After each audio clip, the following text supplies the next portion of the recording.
Once again, I just want to welcome everyone on behalf of the National Alliance for HIV Education and Workforce Development. Thank you for joining us for our monthly Brunch and Learn webinar series. My name is Liz Lazo, and I am the project manager consultant. Before I introduce today's speaker, I would like to go over some housekeeping items. So for those of you who are not familiar with us, NAHUD is a membership organization of 8 regional and 2 national AIDS education and training centers, also known as the AETCs. Established in 2010, NAHUD supports the AETCs, a component of the HRSA-funded Ryan White HIV/AIDS program, which have an explicit directive to build and maintain a well-educated and culturally sensitive health professions workforce that can provide prevention, diagnosis, care and treatment, and medical management for people at risk for and living with HIV. NAHUD collaborates with multiple organizations in order to promote and educate on the work of the AETC program. Since 2018, NAHUD has been funded by the American Academy of Addiction Psychiatry as a partner organization of the Opioid Response Network to address the intersection of HIV and opioid use disorder. ORN was created to support efforts in addressing the prevention, treatment, and recovery of opioid use disorder. ORN provides free resources and technical assistance locally in communities across the United States and its territories. We invite you to visit the ORN website for more information and or to submit a request for technical assistance. Today's session is being recorded, and we will have the recording and slides available within 1 week, and it will be on our website on the resource page. And as I mentioned in the chat, we do ask you to go ahead and put your name, your organization, and what is your in honor of the summer coming up now. In New Jersey, the weather has been a little bit more spring than it has been summer, but in honor of summer around the corner, we just want to know what is your favorite summer activity. Today's session is accredited for CME, CNE, social work, for 1 o'clock hour, contact hour, and also we will be providing a certificate of attendance. So we ask that you complete, in order to obtain your certificate and or your CME CE credits, we do ask that you complete the evaluation at the end of today's session. It will be available as a link in the chat towards the end. You will also get it in your reminder email after, 1 day after. It will also be emailed to you, and we would love to hear your thoughts on the session, as well as what else we can be doing for future sessions. And again, that is how you will get your credits. So if you have any questions, you can always email me, but at this time, I would like to go ahead and introduce today's speaker. So Abby Spears is a lifelong resident of rural Appalachian, Southern Ohio, and has actively worked in the community as an advocate for more than 20 years. For the last half decade, Abby has been supervising and helping to operate the SHRPS, the Supportive Harm Reduction Programs and Service Syringe Program. Her goal has been to build a comprehensive one-stop ecosystem of care and services for people who use drugs that is guided and centered around impacted individuals. She has utilized numerous tools, skills, and partnerships to increase community knowledge and awareness around substance use, the overdose crisis, health equity, naloxone response, and intersectional factors that impact the health and quality of life of her community. So with that said, I go ahead and welcome Abby and pass it over to her.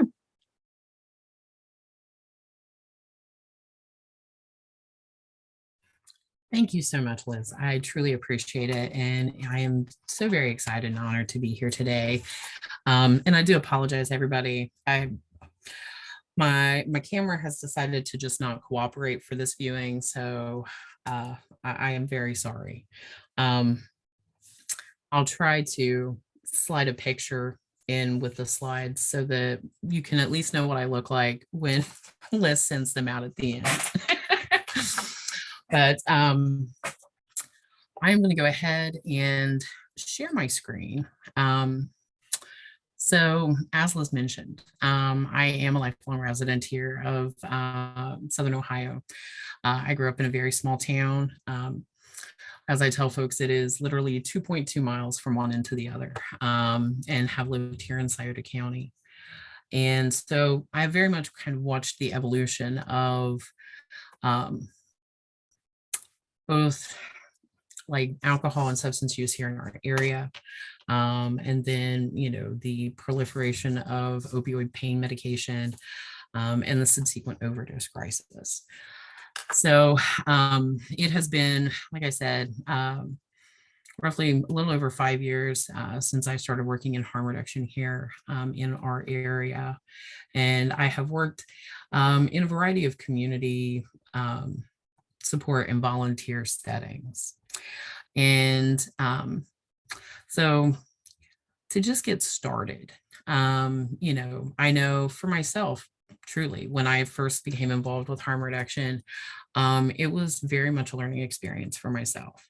And so I think for many folks, if it's not something that you are familiar with, it can raise a lot of questions. So normally, as I have best heard it explained, there are two different forms of harm reduction. There's little h, little r harm reduction.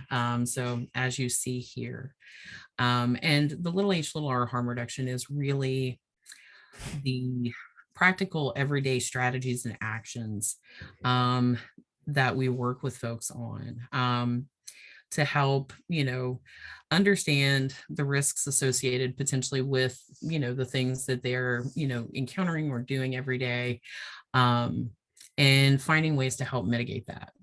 Harm reduction is something that we practice every day.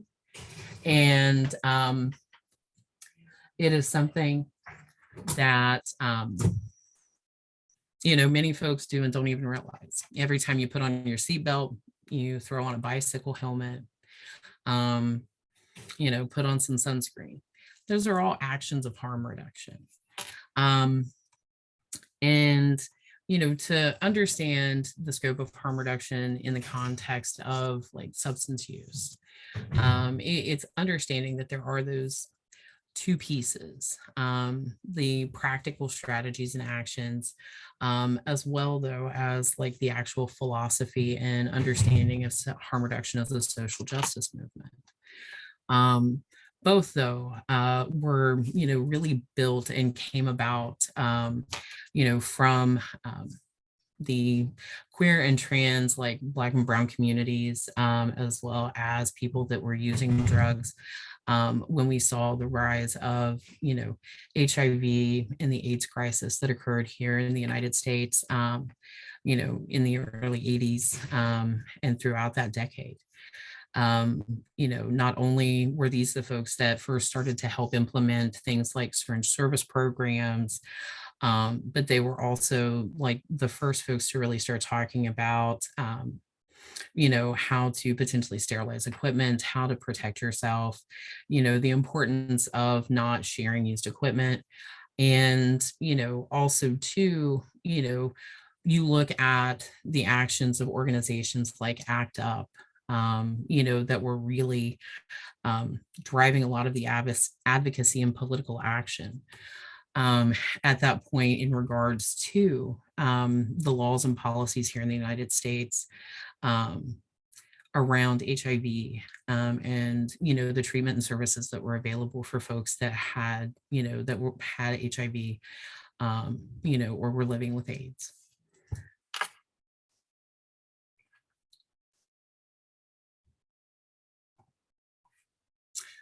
So to go from somewhat, like I said, a little bit of the history about what, harm reduction is and understanding, kind of the role that it plays in both individual as well as community safety, and also policy development and things of that nature.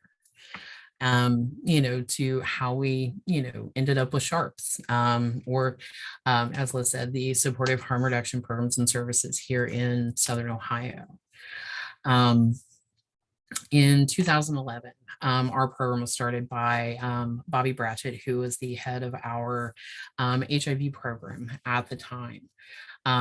We are a community as I said, that has had a long history of navigating both alcohol and other substance use. We saw a huge influx of opiate pain medication, and at one point were dubbed the pill mill capital of the United States. And, as such, there are two different times in the history here in Sauter County that we had doctors that were the highest prescribing physicians of opiate pain medication in the United States. And our county roughly has a population in total of around 70,000. And these folks prescribed enough medication that, roughly every man, woman, and child residing in this county could have had approximately 183 doses each. So, in navigating the pill mill and these situations, what we saw was a very abrupt shift in policy, as well as the shutdown of many of these clinics. As we know, though, unfortunately, eliminating this source doesn't eliminate the fact that you have people who are just going to transition to potentially an illicit substance, which is what we saw here. Moving from opiate medications because they were no longer available, we saw the influx of initially black tar heroin, then a transition into shake and bake meth. And in the mid 2000 teens, so around 2014, 2015, we saw the first introductions of fentanyl into our drug supply here in powder heroin. And so, it is inevitably, was created to respond to kind of that initial set of issues, and has evolved as, the needs of our community have changed. Our program members have long been like active and very vocal proponents, as well as, guides in how our program evolves and develops. Currently, our program operates in partnership with a community organization called River Valley Organizing. And, they host the daily or our program operations. We work there. I work there with an individual who is employed with River Valley, and we do our daily operations for the 3 days a week that we're open. But currently, as you see here on the slide, we provide services to roughly 60 zip codes across the 5 states listed. We do sit, we're a border county in Southern Ohio, so we sit right across from Northern Kentucky. And roughly between 45 minutes to an hour away, you have West Virginia, which has experienced its own challenges in navigating harm reduction and things like that. So, we have seen a slow and steady increase in terms of folks that are coming from that area, as their access to harm reduction services has potentially been limited. We also do have a lot of pass through. As far as, being right on the river, we have a lot of folks that travel and work via barge, as well as a lot of folks that travel for construction. So, that is like our Pennsylvania and Indiana folks are often individuals that are coming through for work. But we still see, as, it says there, between 250 and 350 individuals per week. And, in total, for a small community, we're having somewhere between 1,000 to over 1,200 interactions per month. And part of that is just because the location of our program, we are, as I said, in rural Appalachia, and so access is limited.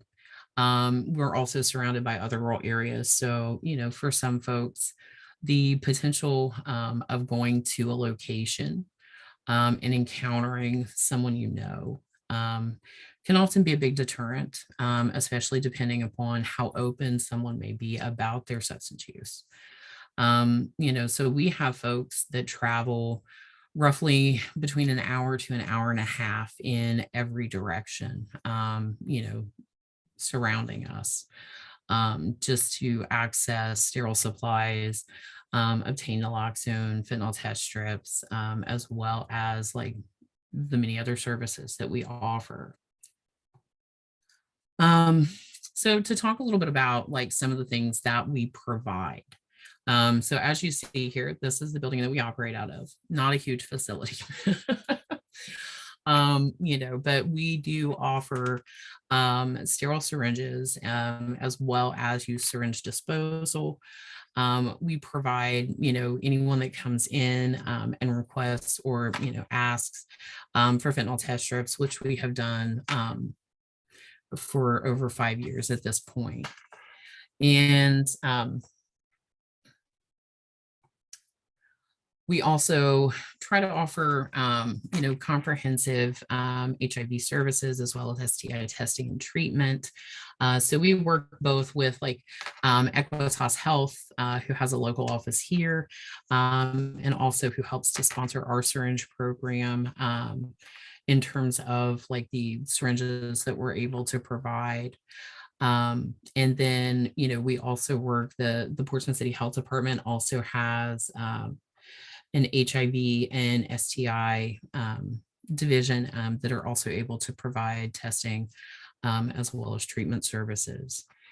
And, our Equitas partner is also our Ryan White Part B and C provider here in our area. And so for folks that may not be familiar, Ryan White Part B and C, are supportive services and help to provide linkage. They also can help with things like rent assistance, transportation, and then they also do PrEP and PEP with individuals that are interested. And we have also been actively working to address viral hepatitis here in our community. We started partnering with an organization out of Pittsburgh, Pennsylvania called Central Outreach Wellness. And Central Outreach has been coming to our program twice a month since January of 2022. They have been able to connect. We've been able to connect 46 different 46 members to treatment that have been cured. And, there are, I believe, approximately 20 more, since the beginning of this year that are in the process of getting confirmed and being linked to treatment. Central Outreach is a wonderful organization. They have been able to, through funding through Gilead, they're able to work with our program members. And for folks that may not be able to bill through Medicaid or Medicare, they have funding available to ensure that none of our program members ever have to pay out of pocket for the medication to treat their hepatitis C. And they try to make it as user friendly as possible. So they can do both the INSTI testing as well as confirmatory blood draws on site. They also have their own lab, which they process those the blood work through, and then they will contact folks and normally have their medication out and mailed to them within approximately 2 weeks. And we have worked really closely because we do have like a sizable population of folks that are unhoused in our community. We provide mailing service and allow them to utilize the address there to ensure that folks are able to obtain their medications, even if they don't have a permanent address at the time. one of the things that we have also been able to do through like both Equitas as well as the city health department again is offer a really, kind of broad range of medical services. Equitas has a large mobile medical unit, has 2 exam rooms. They have an on-site lab as well. But we're able to provide, through them in the health department, primary care services, wound care, reproductive health care, referral services, lab work, prescriptions, all of those things. Because, unfortunately, accessibility is a huge barrier in our issue. We do not have a lot of folks that have personal vehicles. And being that we are a rural community, we do not really have a robust like public transit system.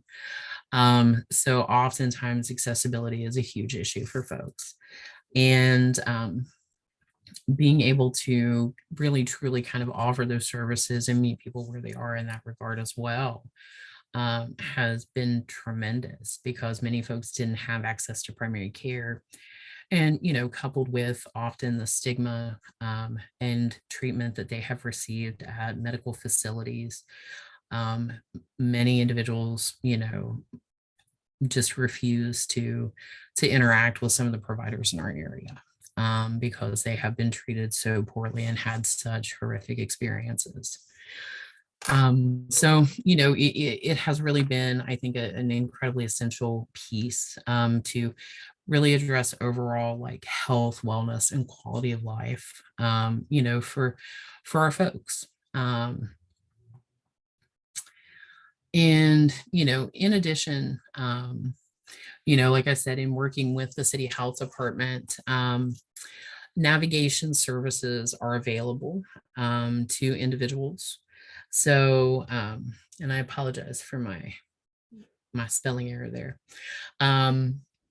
But they do both like a warm handoff as well as, potential after hours linkages to care for mental health, housing, transportation. They can help folks obtain birth certificates, IDs, food assistance, and just a number of other things. They also have a reentry program for individuals that are exiting both incarceration through like the local jail facility, as well as folks that are exiting like the state Department of Corrections, to help connect them to services as well. And they're also available to connect folks to treatment if that's something that individuals express interest in. I think one of the really important things to talk about is that, in being harm reductionists and, working with, our members who are, our friends, our family, our neighbors in these areas, it truly is about creating a non-judgmental space that lacks an agenda. As we often, both Jay and I tell folks, our goals are to ensure that you are as happy and as healthy as you can be, and that what your decisions are things that we will support and help you navigate to. But we do not have an expectation in terms of, how we, expect folks to navigate like how they choose to use drugs or what their relationship to substances may be.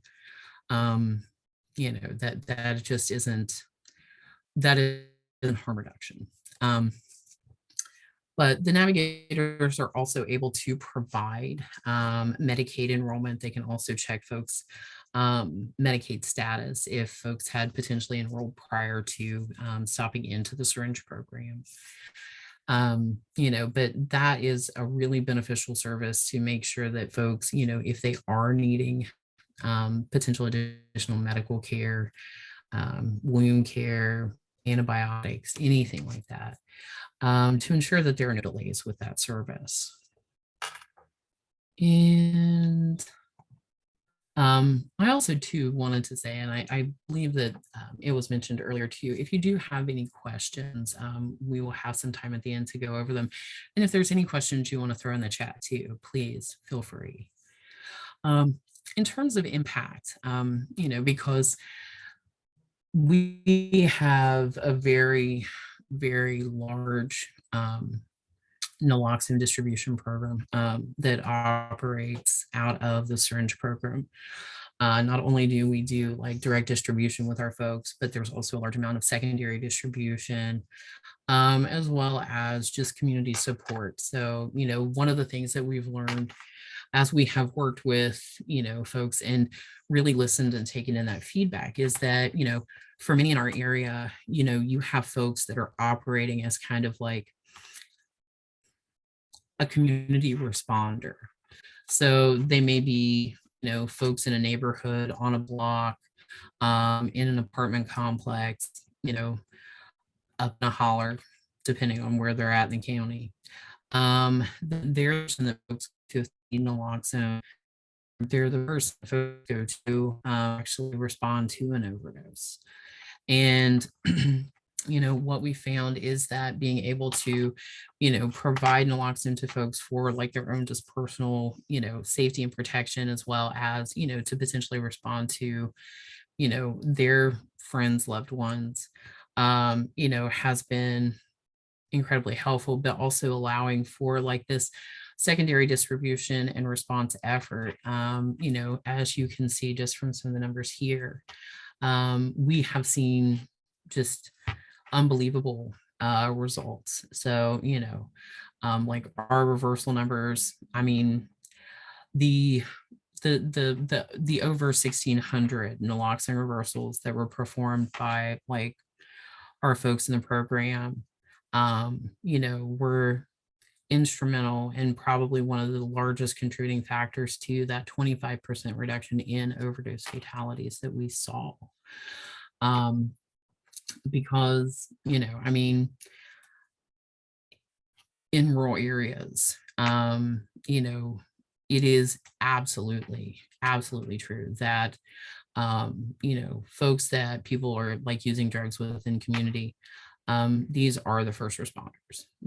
These are the folks that are going to be that initial naloxone administration, as well as potential supportive services like emergency breathing and things like that.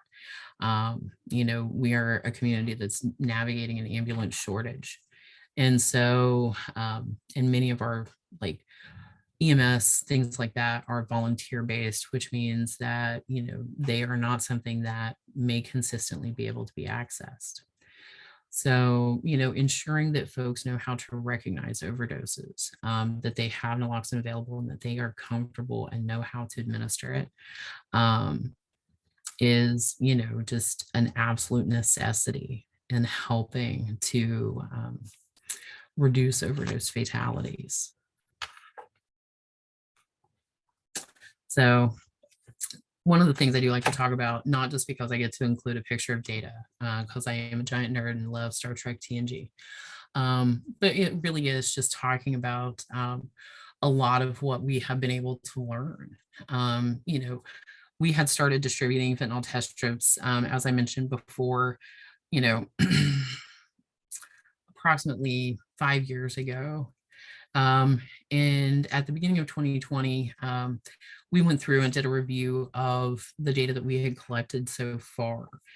At that time, we saw approximately about a 50% contamination rate. We have continued to, of course, distribute the fentanyl test strips. And what we've seen is that there definitely has been an increase. Levels are now roughly about 65%, and continue to be trending upward. But one of the things that we did start doing, when we moved off site in 2020, was to begin incorporating questions to find out how positive results with fentanyl test strips, impacted folks.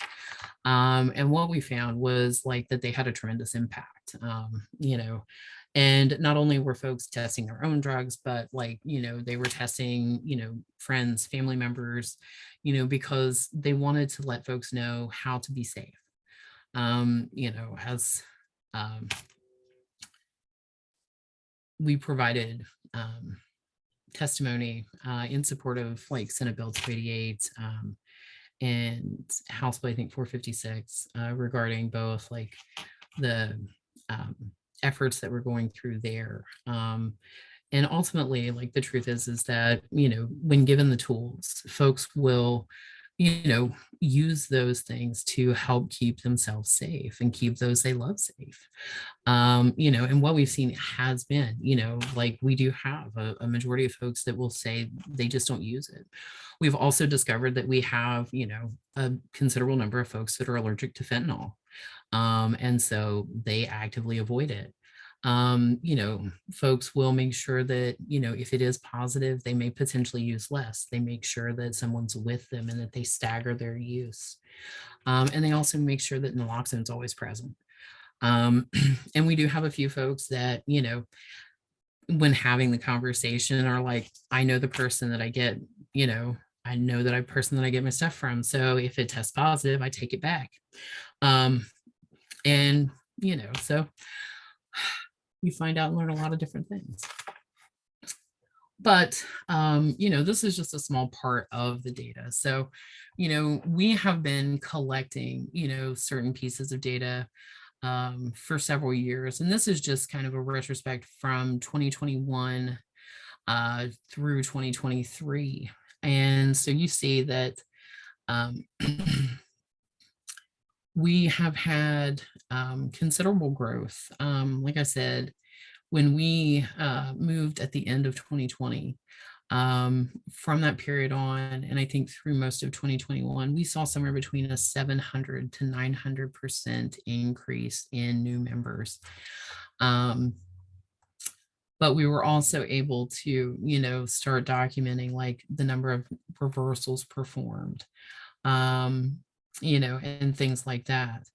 And as you see, I know the 2023 data down here, this shows January and February, but they were already, we were already up to almost 200 reversals just in those first 2 months. And I know that with the introduction of xylazine that we've seen in our drug supply here, that we are having more reports in terms of overdoses, as well as like overdoses that are requiring additional supportive efforts. So like potentially emergency breathing, CPR, those kind of things, just because while, if you have someone that is having like a polysubstance overdose that includes, fentanyl and xylazine, the fentanyl will definitely respond to the naloxones provided, which is why you should always give it. But the xylazine as a non-opiate sedative does not. So, it will help to improve, in terms of respiration and things like that. But it may just take some folks a little longer because of the sedative effects of xylazine. But, and one of the things that we have seen, like I said, is just with that growth, we have seen truly an expansion as far as just all demographics within the area. People feel more comfortable being at a like non-government building location, as well as the fact that we're able to be located in one of our most impacted communities. And so the next slide here will actually kind of talk a little bit more about that.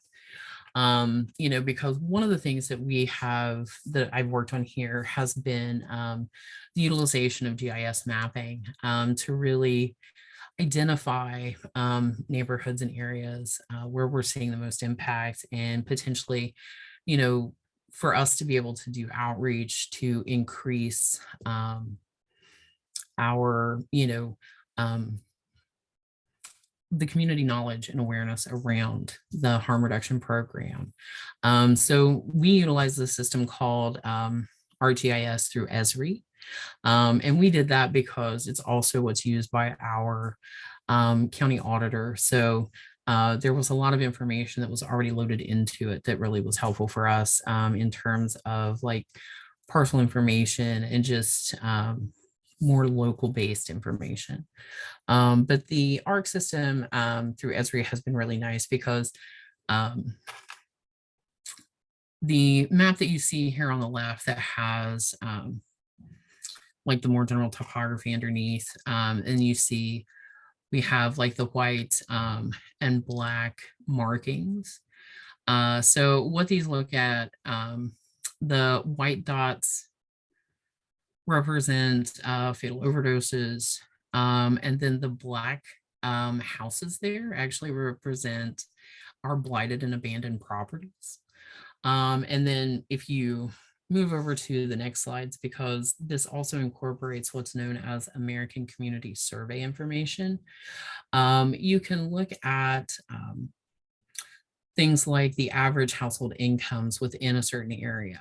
And so, things about living in a rural community, because we are an economically depressed area. And so, you see that there are just within a couple blocks of each other, some really dramatic shifts in terms of just economic resources and things of that nature. But what it also shows you too is that like these areas here, where you've seen kind of that really high number are, also areas where, they're dealing with,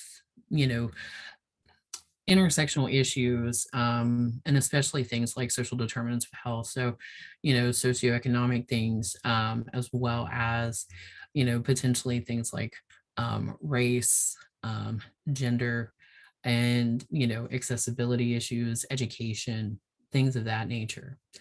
And in a larger context, one of the things we've really been able to utilize this for, like I said, has been outreach, but also to comparatively look at not only like our areas in our community that are dealing with like the highest burden of injury and, potential social determinants of health, but also, how these things overlay in terms of their access to resources.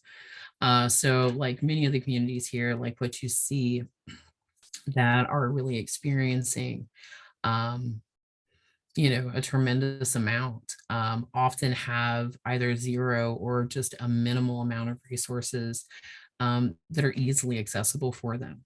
And so, like we discussed earlier, when you live in an area that has an incredibly, that doesn't have a lot of infrastructure in terms of transportation and public transit, as well as like folks just don't have, access to personal vehicles. It means that many folks just do not access or, even try to access the appropriate care that they need. And, if you would like to find out more about the SHRPS program, we do have a pretty active Facebook page. I try to make sure that we have a lot of information there. The phone number that's provided here comes directly to our program, and it is the number that can be, folks can call or text. We also use this for just direct communication with like our folks. And that way, we have a relatively large, like self-created text system. And we use it to let folks know if there are potentially like inclement weather changes, or, any kind of special notices, events, or things of that nature. The website's provided for the Portsmouth City Health Department, as they are, like I said, like the primary holder of like the syringe program in partnership with our community organization.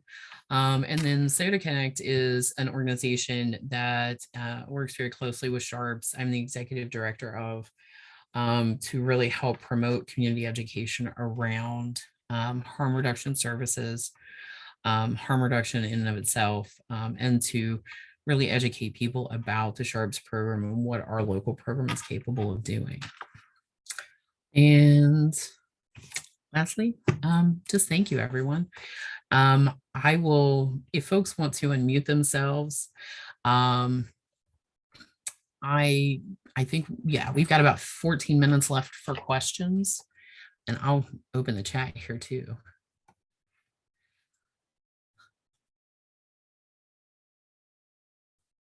Thank you so much, Abby, for that presentation. As Abby said, if you have any questions, please feel free to add it to the Q&A. At this point, we don't have the availability to open everyone's line. So if you do have a question, we ask that you go ahead and use the Q&A for that question. There is one question in the chat, and it is this data available to the public? Yes. And I know Liz is going to be sending out the slides, and then I have some additional resources and data that I'm going to be sending out with that too. So that way folks, if they want to do a little bit of a deeper dive, they can. You know, a lot of the data that we use is primary sourced, so it's information that we collect directly. You know, and then there are a few of the resources that we use from the state and like the Ohio Department of Health and the CDC. So, but I'll make sure that any of those things are identified so you know exactly where they're sourced from.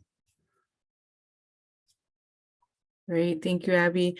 Another question in our Q&A: how can you leverage paid media to best promote these services within the community? So, paid media has been something that, just media in general, I will say, like, in terms of paid media, I think social media has probably been the best tool for us, just in terms of accessibility, and really ensuring that we kind of reach the audiences that we're looking for. I know, like, one of the things that we've been able to do, especially with Facebook, where you have like the ability to do like geotagging around locations, things of that nature.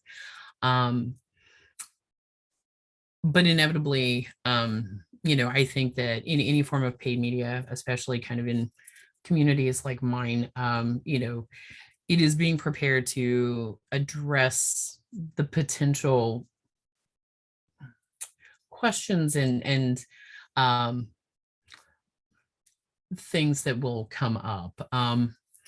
And so, you know, I think that part of it is using paid media in beneficial ways. So finding one media sources that are really going to access like the folks that you want to reach. And so, you know, like printable materials and, you know, social media have really been, I think, our two biggest assets there.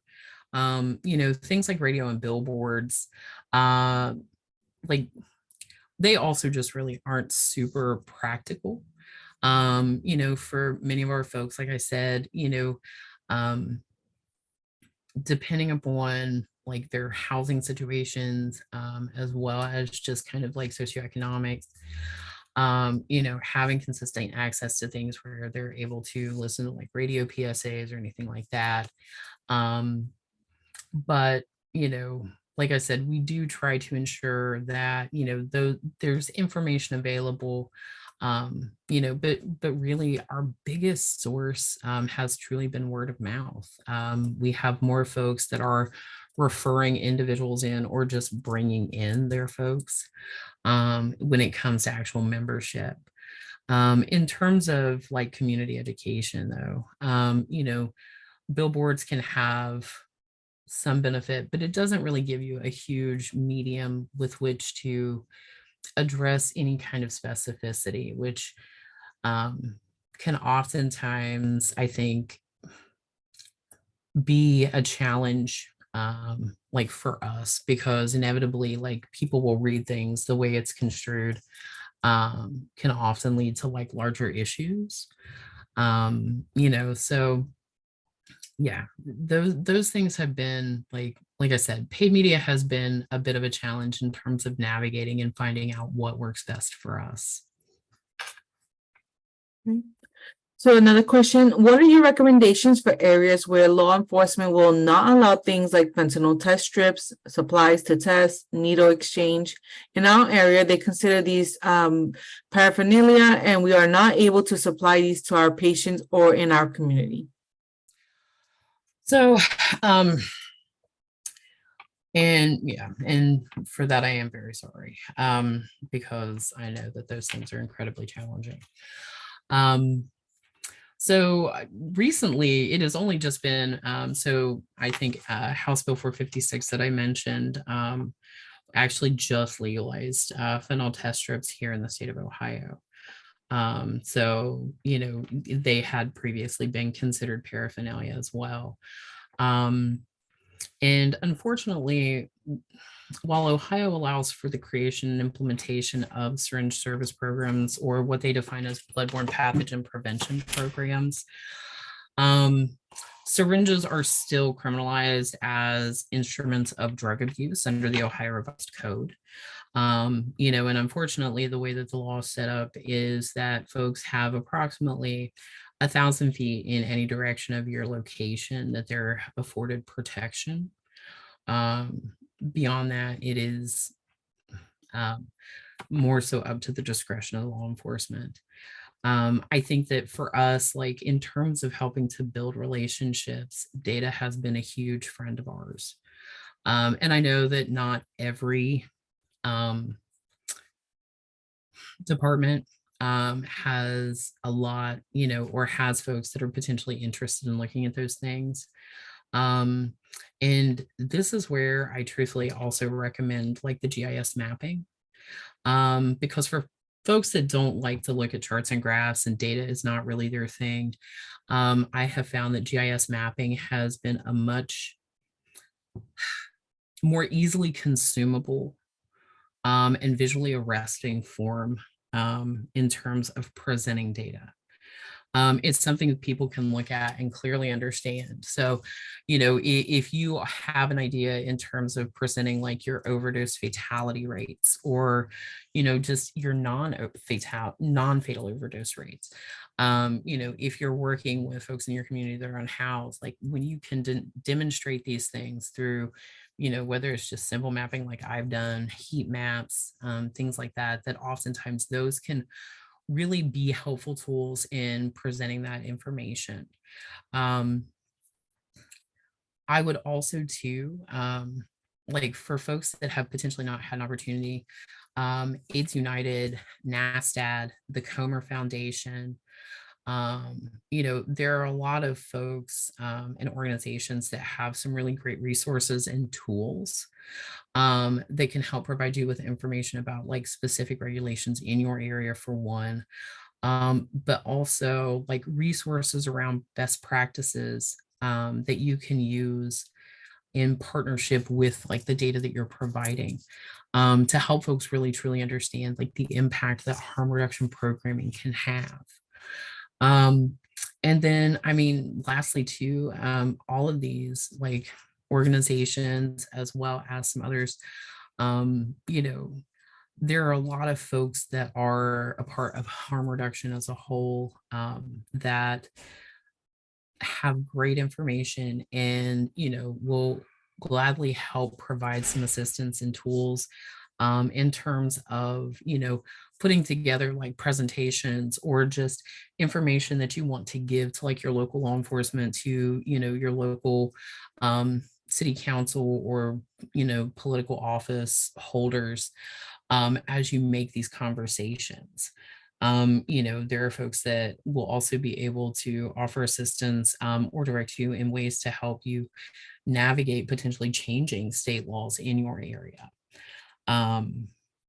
And that really depends upon the scope of what you are able to do. And there is also just a large network of underground providers. For folks that may not be aware of NASIN, which is the North American Syringe Exchange Network, they have a map of the US that will provide information about any registered both above and underground syringe and harm reduction services. And, ultimately sometimes the laws and public perception don't always align with, what is actually in the best interest, and meets the medical needs and the health needs of the folks in our communities. Um, and if there's any additional information that I can provide there, I'll throw my email here in the chat. That would be great. Thank you, Abby. We do have 3 more questions and we have 4 minutes left. So I just want to see if we can get to those questions as well. Yeah, well, and that's what I was going to say. That is a bigger conversation. So I'm happy to have that potentially offline, so that way we can get to some of the others. Great, thank you. And I see that you did add it to the chat, your email. Thank you. Yeah. So going to our questions, what are your thoughts on kratom as a harm reduction? We are seeing addiction to this substance as well, not the magic cure for opioid addiction. It is sometimes advertised as being. I think that, potentially understanding, I think both like the harms that, could be associated with kratom, as well as like kind of potential best practices in regards to using kratom as a form of like harm reduction, because inevitably each individual is going to be unique in how they respond to something. There are a lot of folks that have had very positive experiences, through microdosing, and things like that. And, I think that, there are definitely some tools and resources that are available online to talk, that will break down some kind of recommended methods for utilizing kratom in that context. But like there potentially are some folks that, may develop a problematic relationship with that. And it's something to consider. And like I said, I think that, also too, you have to take into consideration, the potential hazards and harms that, you may already be encountering, due to a relationship with another substance and things like that. So being able to kind of do a solid risk assessment, as well as kind of mapping out a safety plan and potentially, working with like folks that you are close to in your community to help kind of navigate those things. But again, there are some additional resources, and things like that online that you can find, to provide, I think, a more exact guidelines in how to potentially utilize kratom if you want to do that as a tool for harm reduction. Great. And a question from the chat: understanding the different nature and perceived mortality of overdoses, would you share info about methamphetamine use, as we like to say, an epidemic growing in the shadows of the opioid overdoses? Oh yeah. Well, I mean, I think that is something that we've seen kind of very cyclically here. Because as I said, when we saw the movement away from like prescription opioids, we saw black tar heroin, shake and bake meth, powder heroin, fentanyl.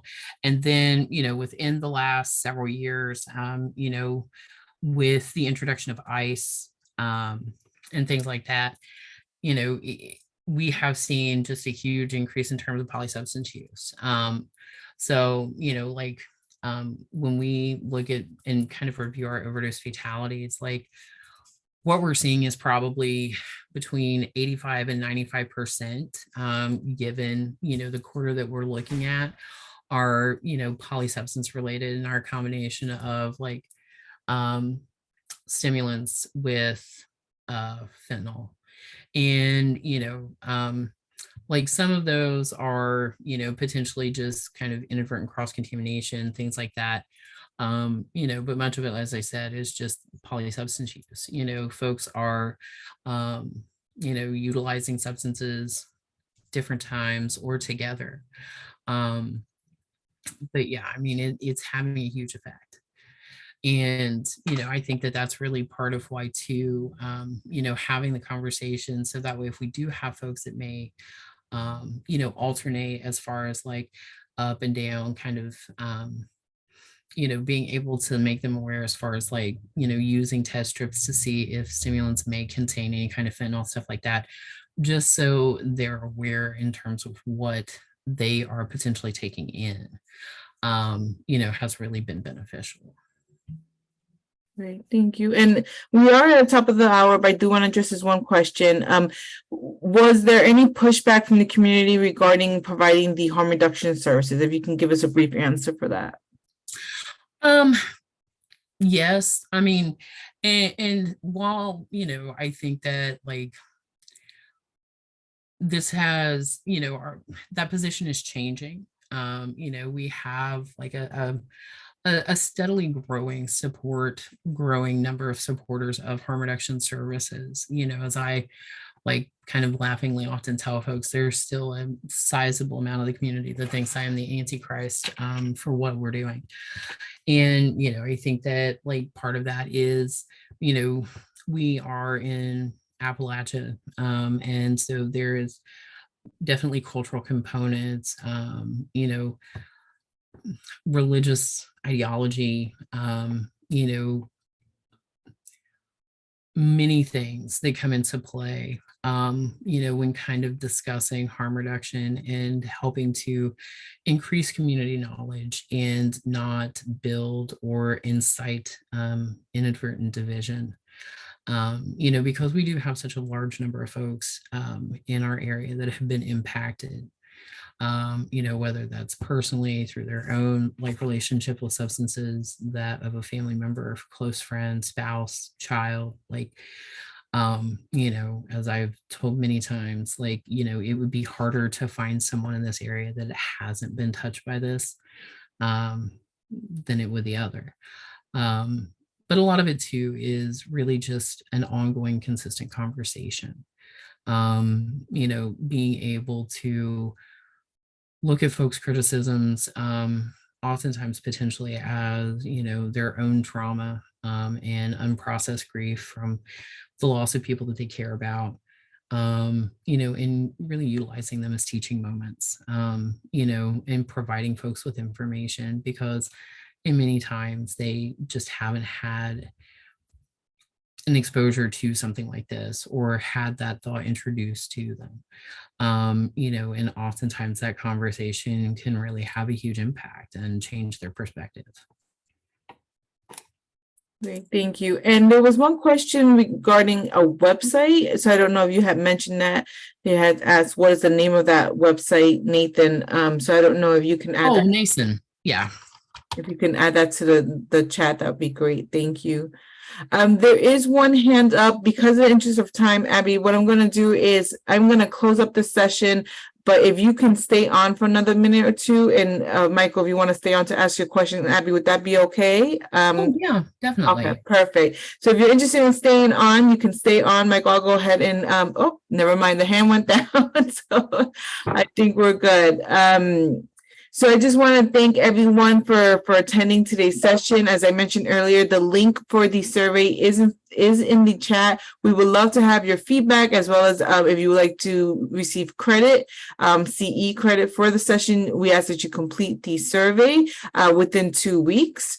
We also hope that you will join us for our next session in our monthly webinar series, which will take place on Friday, June 2nd at 12 p.m. And this is combating the opioid crisis through interorganizational partnership, a unique academic, EMS, and public health collaboration. We look forward to your attendance. And again, if you have any questions, feel free to reach out to me. And someone did ask about the slide deck. The slide deck and the recording will be included, added as a resource to the NAHU website. So you can check our website for that. So thank you everyone for your time. Abby, thank you again for that great presentation, and we wish everyone a wonderful day. Thank you so much. And yes, please, and if anybody has any questions they didn't get to ask, please don't hesitate to email. Thank you. Thank you.